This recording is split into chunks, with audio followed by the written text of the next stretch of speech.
Hello বন্ধুরা, একটা question সর্বদা স্টুডেন্ট আমাকে করে যে স্যার আমি এই সাবজেক্টে উইক, আমি ওই সাবজেক্ট উইক, আমি ইতিহাসে উইক, আমি ফিজিক্সে উইক, আমি ম্যাথে উইক।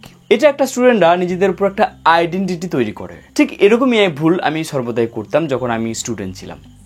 আমি সবসময় বলতাম যে আমি ম্যাথে উইক, আমি ম্যাথে উইক, আমি ম্যাথে উইক।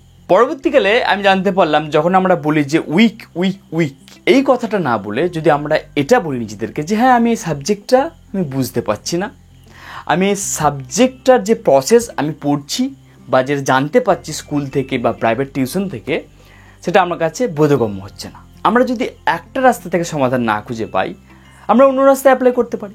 যেমন রিসেন্ট আমি একটা কমেন্ট পেলাম যে আমি ইতিহাসে খুব উইক, আমি ইতিহাস ঠিক মতো বুঝতে পারি না, আমাকে খুব বোরিং লাগে, আমাকে জোর করে মুখস্থ করতে হয়। আমি এই কথাটার সঙ্গে এগ্রি করছি যে স্টুডেন্টটা বলছে যে আমি ইতিহাসে উইক, তার মানে সে যে পদ্ধতিতে ইতিহাস পড়ছে তার কাছে ইন্টারেস্ট লাগছে না, তাই সে বলছে আমার কাছে উইক।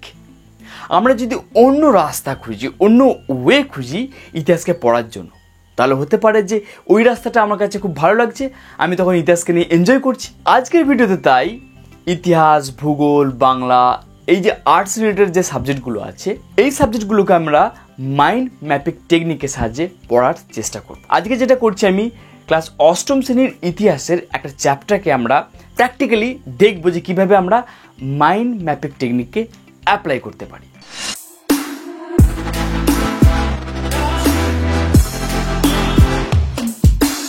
তো বন্ধুরা, আমি একটা বই যেটা আমার বন্ধুর স্টুডেন্টের কাছ থেকে এবং একটা খাতা আমি নিয়েছি, এবং খাতাটাকে আমি যখন অ্যাপ্লাই করব মাইন্ড ম্যাপিংয়ের জন্য, অবশ্যই এটা ল্যান্ডস্কেপে মুক্ত হবে। ওকে, তো এরপর যেটা করতে হবে আমাদেরকে বন্ধুরা, আমি দেখো এখানে ঔপনিবেশিক অর্থনৈতিক চরিত্র বলে একটি চ্যাপ্টার নিলাম, সেখানে এই পেজটা নিলাম যেখানে চিরস্থায়ী বন্দোবস্ত আছে, এবং তারপরে দেখো অ্যারো চিহ্ন দেখাচ্ছে, দুটো পেজ আমি এখানে নিলাম, পড়লাম। তারপর আমি নেক্সট পেজটাকে নিচ্ছি যেটা আমি তোমাদেরকে এক্সাম স্বরূপ দেখানোর জন্য। তো বন্ধুরা, প্রথম পৃষ্ঠাতে আমরা দুটো ইম্পর্টেন্ট জিনিস জানতে পারছি যে চিরস্থায়ী বন্দোবস্ত স্টার্ট করেছিলেন লর্ড কর্নওয়ালিস, এবং 1793 খ্রিস্টাব্দের প্রথম চালু হয় চিরস্থায়ী বন্দোবস্ত। এবং দ্বিতীয় পৃষ্ঠা থেকে যেটা জানতে পারলাম যে ইংরেজ সরকার যেটা চেয়েছিল জমিদারের কাছ থেকে তারা নির্দিষ্ট কর আদায় করবে, এটা ছিল এক কথায় চিরস্থায়ী বন্দোবস্ত। তো বন্ধুরা, এরপর লক্ষ্য করো আমার খাতার দিকে, দেখো যে চ্যাপ্টারটা আমি পড়েছি তার হেডিংটা লিখেছি, এবং তারপর আমি চিরস্থায়ী বন্দোবস্ত সম্বন্ধে লিখেছি। ওকে, এবং এখান থেকে যে 3টে পয়েন্ট আমি দেখালাম তোমাদেরকে, জানতে পারলাম যে কি, প্রথমে একজনের কথা জানতে পারলাম যে লর্ড কর্নওয়ালিস স্টার্ট করেছিলেন চিরস্থায়ী বন্দোবস্ত, এবং কত সালে, 1793 সালে। এবং এক কথায় যদি জিস্ট করি, জমিদারের কাছ থেকে নির্দিষ্ট কর আদায় করবে সরকার।